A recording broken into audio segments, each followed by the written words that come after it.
Welcome into Pitchfork Lunch here on Friday. Yes, pre-game day before football takes on Oklahoma State. Volleyball rocking it up at the Lumberjack Classic. Soccer went down to Tucson. We'll have all that action here. Yes, I am Michael Caratanudo at Diablos00 is where you can find me on Twitter. Again,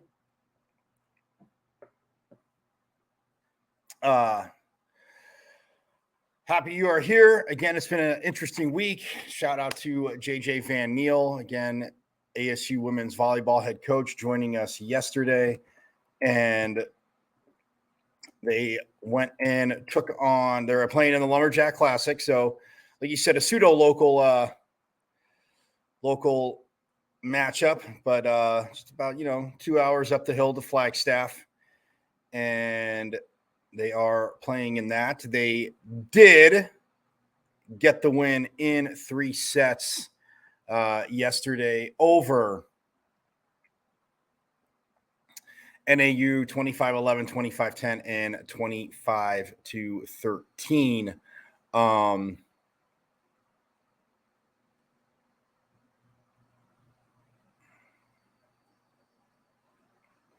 Again, Marta Levinska led the team with 12 kills.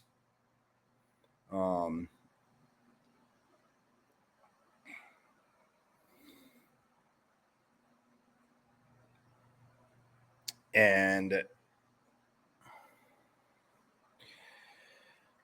they were, and Levinska had 12 kills, and then Maddie McLaughlin had 7. As did Shania Cromartie, and Julie Sear had 8 kills as well. So, again, for the Sun Devils, 7-0. We love seeing that.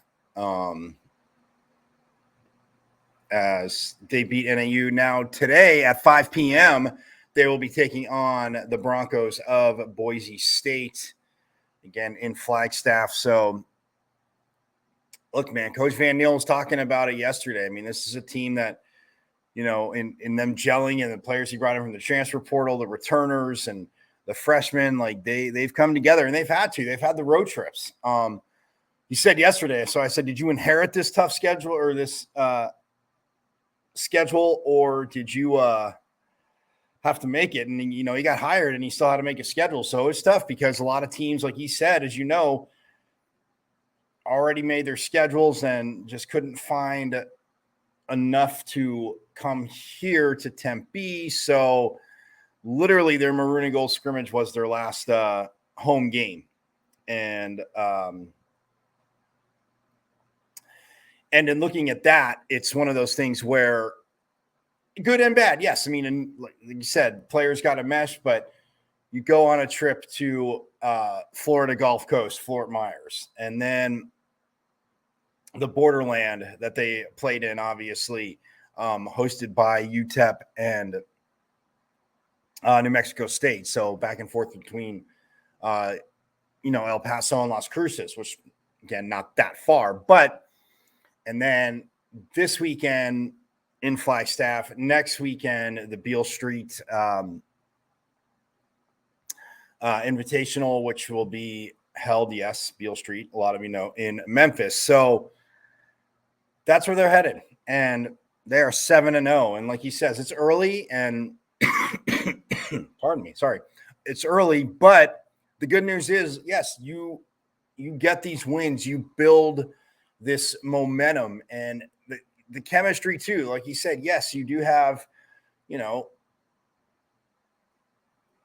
once they can report back in the summer, and again, here on Pitchfork Lunch, I'm not saying I don't know the exact dates, but again, players are, working out over summer. A lot of these players are coaching club teams, obviously, because club, in high school, but they might be assistant coaches on club teams. So there's, they're getting their gym time in anyway. And obviously they're working out, but when they can come back to campus and obviously start practicing and get together, it's not like, you're waiting until the first day of classes and then that's when practice starts. No, but in these trips, getting to know each other. And yes, when you finally have a home game and get to sleep in your own bed, I'm sure it'll wreak wonders for these players who have been the road warriors. And I'm guessing next year, obviously, with his experience and talking to him yesterday, Coach Van Niel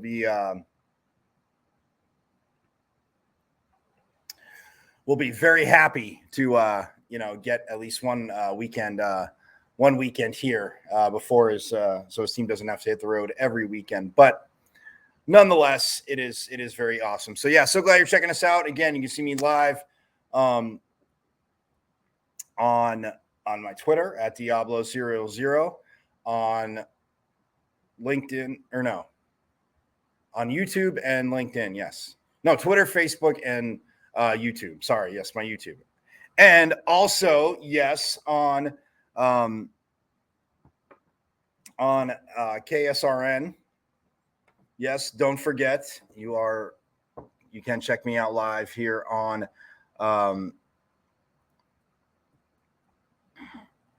KSRN, Casual Sports Radio. And if you go to Casual Sports with a Z, so KAZUAL Sports, SPORTZ, radio's website, you can download the app, but you definitely want to download the app because then you can listen to this absolutely anywhere you go. You're not by the computer. Yes, I know, Sun Devil Nation. You want to check it out. So absolutely very, very awesome. That being said, you can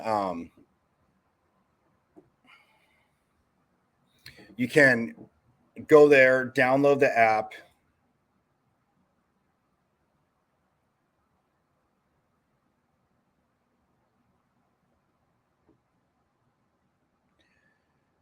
Yeah, if you go to casualsports.com, KAZUALSPORTZ.com, so sports with a Z instead of an S at the end, download the app and you'll be able to listen to Pitchfork Lunch anywhere you go, 12 to 1 every day. And everybody will be extremely, you'll be happier. That's what I'm talking about. We'll have a good time, can chime in. But yes, so many ways to catch this show. But yes, you are checking us out here on KSRN Radio. And don't forget, again, download the app at casualsportswithaz.com. Go download the app. So yeah, volleyball again, 7-0. Love seeing that. As for soccer and Coach Graham Winkworth,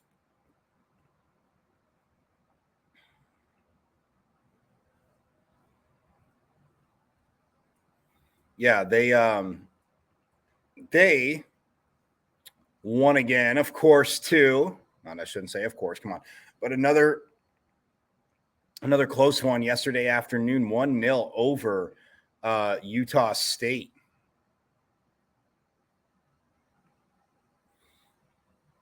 And they got the goal in the first half from Florence Valancourt.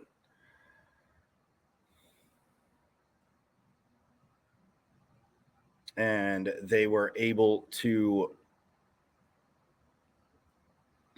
get the win 1-0, keeping another clean sheet. Valancourt got the goal, which was assisted by Ashley Lennart. And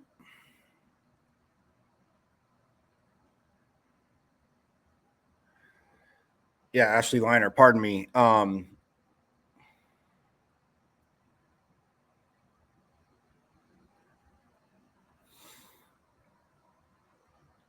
And that was in the 37th minute of play. They get the goal in the first half. It holds up over Utah State. So now 4-0-3, still unblemished on their early season. And this is huge for soccer, guys, because I talked about it earlier. And it's one of those things where earlier in the week when it is a young team. I mean, there are key pieces from last year's team that went to the tournament. They graduated and were, very obviously instrumental in ASU success. And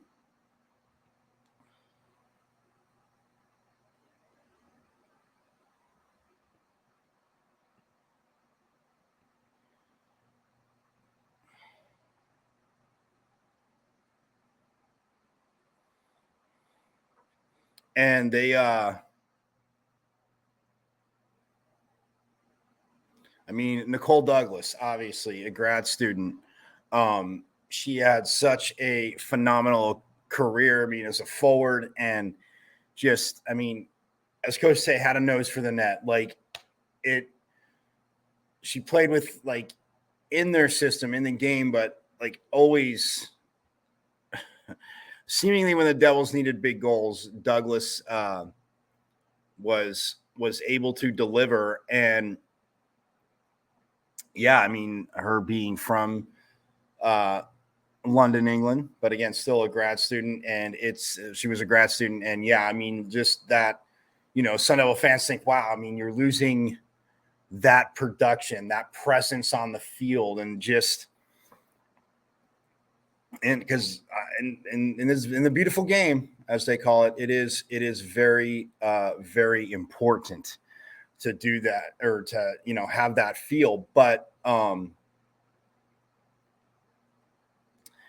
losing Nicole Douglas and and Eva Van Dersen in the midfield too, who was a grad student, Olivia Nguyen, who again, it's just a local kid too. But a lot of experience, as you can see what I'm getting at, that Coach Winkworth is pardon me, had to move on. But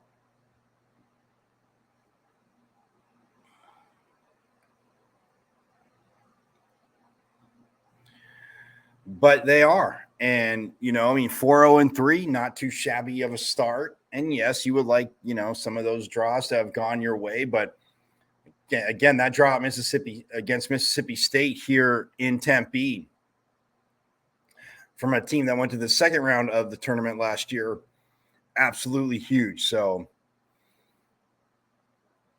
big things coming from soccer. But we're going to take a quick break. And when we get back on the other side, we're going to talk a little bit of football. Here's some sound and preview Oklahoma State. Continue previewing Oklahoma State coming here to Tempe to take on ASU. So we'll step aside, be right back after this here on Pitchfork Lunch.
Yes, little sports arena catching on Monday nights, 10 o'clock Eastern. Yours truly is part of it.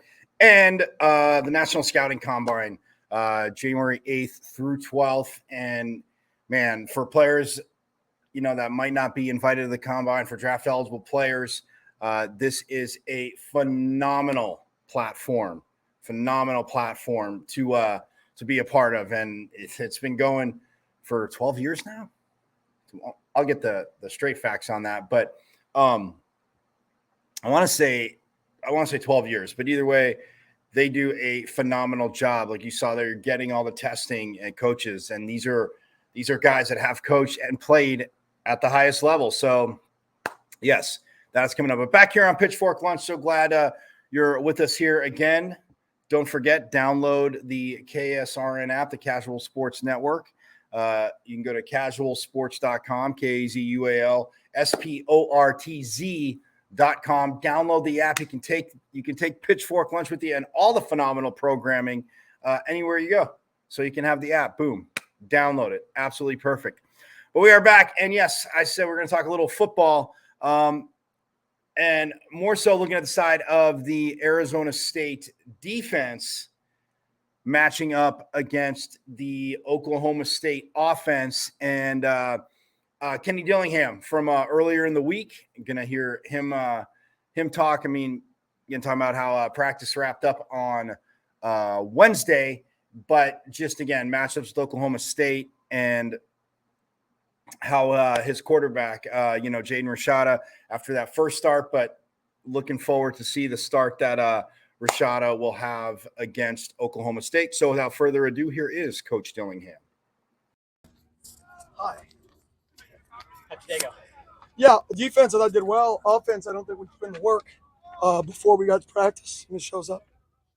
Brian Ward had some pretty aggressive goals, sacks, and takeaways, and something Utah, their style maybe doesn't lend itself to that as much. But what do you think about those things moving forward and against Oklahoma State? Yeah, I think when you play with that style, you're either going to hit those goals or your style of play is going to alter how a team plays their normal style of play.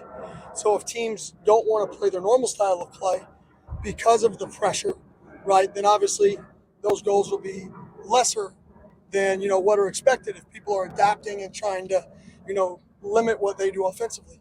So I think it just depends on who you play and how many teams don't completely change their style of play when they play us.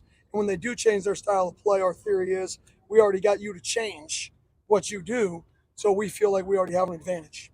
Is it tougher to dial in a game plan on that part of it, like pressuring when you have 3 quarterbacks and they're all different? And Not really. I think it's more the identity of the coordinator, and if there were different quarterbacks that were drastically different. None of these guys are a wildcat slash runner. None of these guys are a super young dude who can throw it 70 yards, right? They're all very similar. They're savvy. They're smart. They have a good awareness to them. Right? They're similar players, which is why they probably played all 3 of them. Is they're trying to figure out under the lights which one is the best, produces the best. And now that you're at Wednesday, what's the message to the guys here as you get closer to the center? It's mental. Who puts in the mental work to watch the film and get better? Right now, I just told the guys, we got to find some leaders on offense. By defense, we have some leaders. We got to find some leaders on offense that get people together to put in the work outside of the building. And that's part of being in year one, is setting the standard of we can only be with the guys 20 hours a week, right? 20 hours a week is not going to win us football games. What are they going to do outside of those 20 hours without us as a football team? Who's going to set the standard of what that looks like? That's the challenge. You're taking where Jaden is now a couple days before not another start. Yeah, I mean, he's getting better every day. Obviously, this defense is completely different. So there's a lot of growth. Every time you see a picture, it's going to be different. And so really has 1 week to get ready for something he's never seen. So really, really tough task for a freshman. We saw Cam and DeCarlos together in I formation on Thursday. What sort of flexibility does that give you, having those 2 guys on the field together at the same time? Yeah, it just gives you 2 guys who can run the football from underneath sets. So your outside perimeter runs and your interior runs are both run by guys who carry the football. So a little more versatility there. But we'll be different multiple weeks on our goal line calls. Very rarely will you see the same thing back-to-back weeks. That's kind of what we do. And it's just a guessing game in terms of what we do that week for us. And so it'll change every week. You go against a guy like Mike Gundy, who's from do you have any past history with Mike at all? I don't. I've met him a couple times. He won't remember me. He's one of the legends, I would say, in this profession. He's obviously been doing it a long time at the same place. Just shows the consistency he's had. And the one thing about his teams is they play hard, they play smart, and he always wins. I mean, it sounds simple, but he always wins. I think 2 years ago, they were one of the best defenses in the nation, right? 2 to 3 years ago. That was conflicting to his normal style when he had the number 1 offense in the country, I think 5 years ago. So I think his ability to adapt to personnel, his ability to change with the game. And there was a time he was a power run guy, right? Under center power I with Les Miles, who was the OC, and he adapted to essentially air raid, right? And Mike Urich hired a guy from Schippenberg and ran this open set and changed. Then he changed defenses and went to a 3 down front, different style, hired a guy from Duke. So when you look at his history, he's willing to adapt and change. And I think in college football, I think that's the key to success. And he's been willing to do that at, I think, one of the higher levels amongst head coaches. And that's why he's had his job and done such a great job for so long. Coach, you talked about obviously leaders on defense, but just like the chemistry they seem to have, and I mean the leadership you have, the communication. From the beginning of fall camp through game 1, just how do you feel the defense as a group has grown? Oh, I mean, the longer you play together, the better you get. It's that simple. Like, the more returners you have, the better you are, for the most part, right? Or guys that have played on the same team together, there's an advantage. Like 2 guys that played together, if they transfer together, they're going to have a chemistry together. 2 guys that didn't are going to have to learn that chemistry through games. So I think through games, they should naturally get more comfortable with each other, build more trust, and that should get better. What do you like about having a young freshman quarterback, just one start under his belt so far. What's nice about that heading into this week 2 matchup? Is there anything that really stands out about having a young mind like that? Yeah, I mean, it forces us to not put too much on his plate.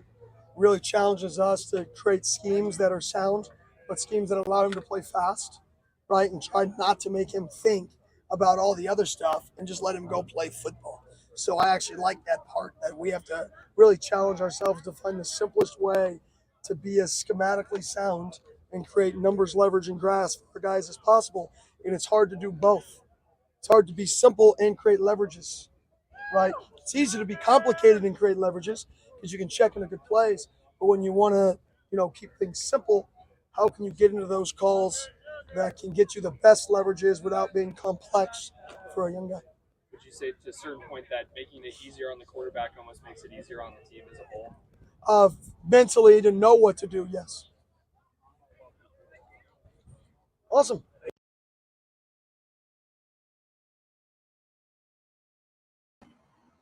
And that was Coach Dillingham on Wednesday. And you hear about, like he said, and when thinking of the preview of this game, the matchup, it's one of those things where him saying how Mike Gundy has, evolved, from a guy that's a power runner, power run offense. And seeing Oklahoma State and, Mike Gundy throughout the years to a guy, spread to a guy that, has a number one defense and then, has a top 3 offense. But I mentioned that yesterday a little bit that, the 3-3-5 defense is what Oklahoma State plays. So, offensively, when he's there talking about what Jaden Rashada, can do, and, each day is going to look different. And this is a different scheme, and the offense,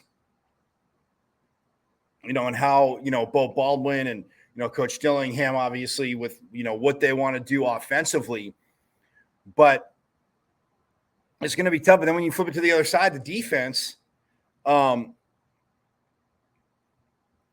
Ward obviously getting ready for basically forcing ASU to get ready to see three quarterbacks. But you are going to prepare for all 3. And I know Coach Dillingham there said, they're kind of, they do some things different, but they're similar. But I also have, in case you missed it, see, I got you covered.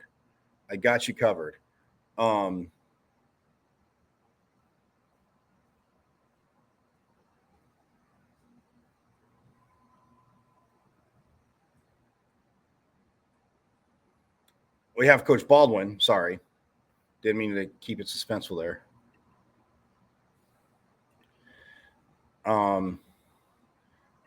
We have Coach Baldwin from practice the other day. And so without further ado, or not Coach Baldwin, sorry, Coach Ward, defensive coordinator. So talking a little bit about the Oklahoma State O. 49. The effort, the energy from our guys, it really didn't, the volume didn't come down, throughout the course of the game. So I need to do a better job of substitution pattern to get fresh legs out of the field, especially in extended drives. But overall, I was happy with their performance. And I asked Kenny a minute ago about Mike Gundy and any past history of Coach Gundy. I'm sorry? Do you have any past history of Coach Gundy? We B-Ward, D-Core! Yes. Okay. That's my fan club. Okay. It's www.don'tfollowme.com. Coach Gundy and I crossed paths when I coached at Tulsa Union High School back in 2005. I'm sure he doesn't remember me, and I do have some connections on the staff. Tim Rattay, their quarterbacks coach, I actually played in the Thanksgiving Turkey Bowl game in Mesa, I think back in like 1993 or something. But other than that, not really. But no, I got a lot of respect for him though, and he's a guy. He's one of the best offensive play callers, along with their offensive coordinator, Coach Dunn. They obviously, their name speaks for itself. Their resume speaks for themselves. They're really balanced, and they have specific things that they do that really is what, they have a package and they package their play calls based on what you're doing. So they have as good of a plan as anybody that I've gone up against in terms of how they package their plays and how they try to take advantage of not only your personnel but your scheme. And they do what they do, and they're going to give you different wrinkles every week. And I'm sure they saved a lot for us, from the first game. And that's an offense that has potential to be pretty explosive. So we need to be sound in everything that we do. Beyond just assignment soundness, what are some of the key things for you? Again, it starts with our energy, our effort, and not putting too much on our guys where they don't.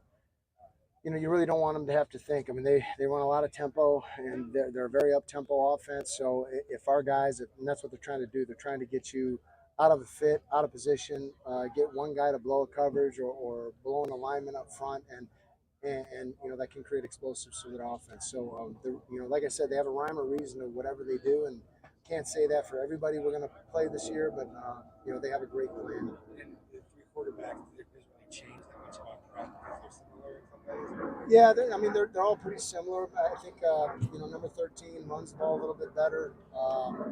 Than the other two. I think his son, Gundy's son's a little bit of he's kind of a tweener in between both those guys, and the big guy, number 7, Bowman. He's more of a drop back and try to use his big arm to really stretch the perimeter of the field and horizontally and vertically. I think that was more part of who they were playing and kind of what they're getting. I do. I think that's one of the reasons they played all 3 quarterbacks. I'd be shocked if we saw all 3. I think they're really trying to see, because they're all very similar and they all have slightly different games, but they all fit for that offense. So, but I would anticipate seeing one, and if one's having a hard time, seeing another. But I doubt that we'd see all 3. Southern Utah, your style didn't really lend itself to a lot of pressures or takeaways or whatever. What's your feeling about some of the goals that you said, and then kind of this week? Here's the thing. Like I told our defense, it's kind of like a boxing analogy, right? Like, okay, guys that are trying to survive, okay, and hopefully get lucky at the end of the game or at the end of the fight. They're going to just try to get you tired, get you frustrated, because they know that we're a pressure-oriented defense. And so I told our guys, I said, listen, it was a great job to stay composed, stay poised, and it was on me as a play caller also to understand, hey, this is the style that they're playing. They're really not. We're anticipating them to take shots off of their motion series and some of their shifts, and they never really did. They just played it really close to the vest, and so we did too. So hopefully this is a game that allows us to let our guys loose a little bit. And going into this game, how do you feel that obviously the defense communication, but just as they gelled as a group, game style, and then what can they take from that Southern Utah game into this game? Well, one, I just think it's going to be different types of games. One, they're going to give us a lot more tempo. They're going to stress us in our substitutions and our communication. And even last week, our communication wasn't good enough. We got to continue to develop in that area. And it's one thing, to do it out here at practice. It's a whole other thing to develop depth, introduce a new system, and do it in front of 50,000 fans. So it's it's going to be a huge challenge for us. What do you think about just like seeing the speed of your defense and how guys can function within what you're trying to do? Like I said, it just that last week we didn't have to do a whole lot. And when one thing is working and you don't have to Rolodex your calls and get in and out of things to break tendencies. Last week was about winning the football game, and this week's going to be the same thing. If something's working, we're going to probably continue to take water out of that well. If it's not, or if we feel like, hey, we got to keep these guys off balance, then you're going to see more valuable calls. So it all comes down. It's really not about Oklahoma State. It's not about Southern Utah. It's really about us and what we're trying to do, and about us executing the game plan and doing it together. And that was defensive coordinator Brian Ward. And you heard him, there's a lot. It was a 24-21 game, and people against Southern Utah, 24-21 win. And you're thinking, well, man, did we pull a lot out? But no, there was stuff that was working. Again, the 2.5-hour lightning delay didn't work for either team. That was one of the uglier, slower offensive third quarters. And yes, I love defense. But take it in context. A 2.5-hour delay, a little bit of maybe benefiting the defense there, but very, very tough to do. But you heard him.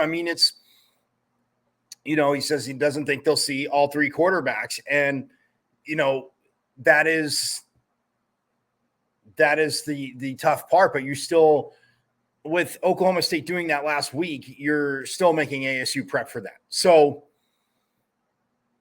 defensively, but look, his D-line, his linebackers, and he said, communication needs to get better, but man, BJ Green, I got to give a shout out, and I will aim to have him on the show. Brad Denny, the host of the Speak of the Devils podcast. Again, this is the thing about Pitchfork Lunch.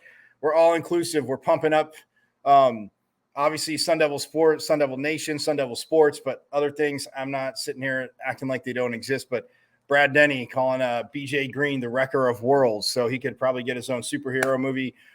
Be in a superhero movie and be that character, the Wrecker of Worlds, because, man, he just looks that good, and that's how good he looked in fall camp. And last week getting pressure was tough when his running mate, Clayton Smith, obviously had the targeting call, but that was in the first half, so he will be back to start the game for the Sun Devil defense, which is absolutely huge. But, man, I mean, I can't I can't say enough, obviously, what Brian Ward has done, what he's trying to do, how he coaches. And I mean, Vince Amy, obviously coming back to ASU, I mean, playing on the defensive line, coaching the defensive line, and Charlie Regal as well, too. I mean, special assistant head coach, in charge of special teams coordinator, and working with the defensive ends as well. So it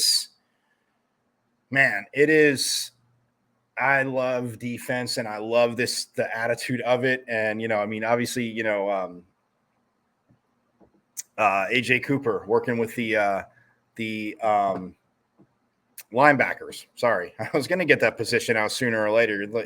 You're listening to me going, what are you doing? It's one of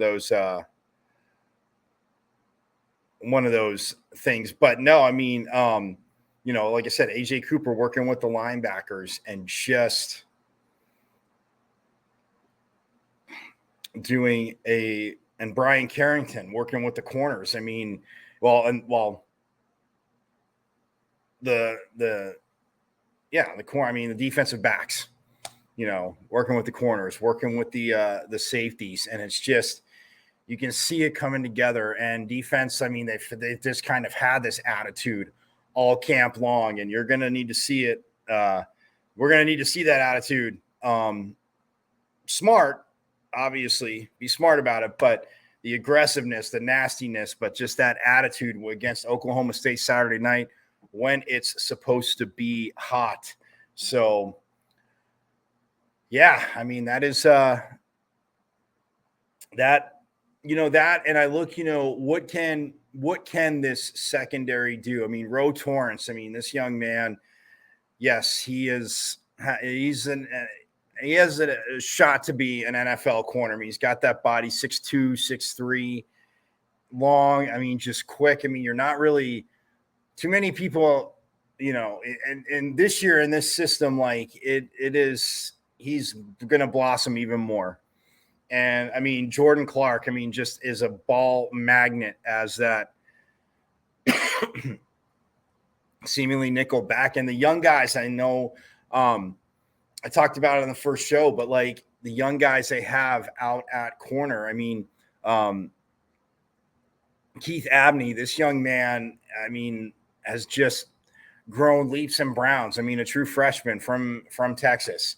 Has grown leaps and bounds in the rotation. You can completely contribute.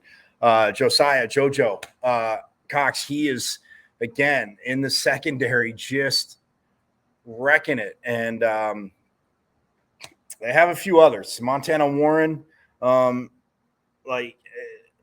these young defensive backs, but you mix them with that experience. And, I mean, with a Ro Torrence, with a Jordan Clark, with an Ed Woods, and it is exciting. It is extremely, extremely exciting. So, look, y'all, that is going to do it for Pitchfork Lunch. I am excited for the game on Saturday. Again, tonight. The Lady Sun Devils up at the Lumberjack Invitational, taking on Boise State. If you want to drive up to Flagstaff, do it, Sun Devil Nation. Go support them. Or you can also catch them tomorrow morning at 11 a.m. against Stephen F. Austin. I think I got that right. I want to say I got that right. Pretty sure it is Stephen F. Austin. Yes, tomorrow, Stephen F. Austin. Boise State today, Stephen F. Austin, 11 a.m. tomorrow up in Flagstaff. Again, check it out. If you can go, and then again, you have more than enough time to, go up, check out the match, support the Lady Devils, root them on to victory, man. And then you can come back down the hill, you can get lunch, take your time, and then hit the football game at 7:30 and be even louder and not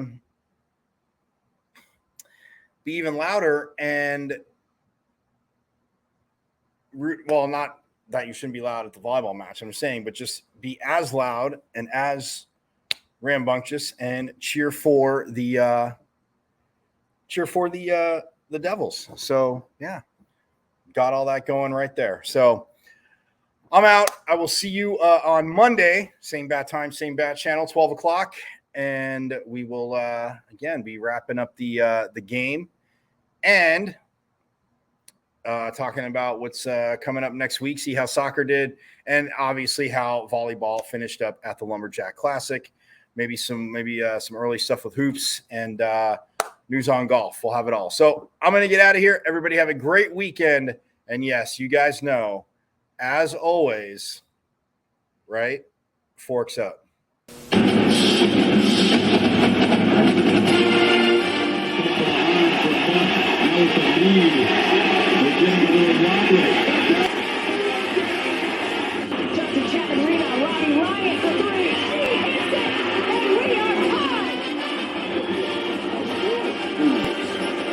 Cherry's three. Johnny Walker matching up against control. His shot. Bruce score. They score. They tie the game up 2-2. Some drives out for Robbie Ryan. Her three right on the money. This is Taya Hansen for three. Other side of the rim with a pretty reverse. Wow. 5 seconds to go. Find Hawk. Hawk spins. It rolls off. And Arizona State wins it. Edwards pulls off. And buries the puck. Takes the shot.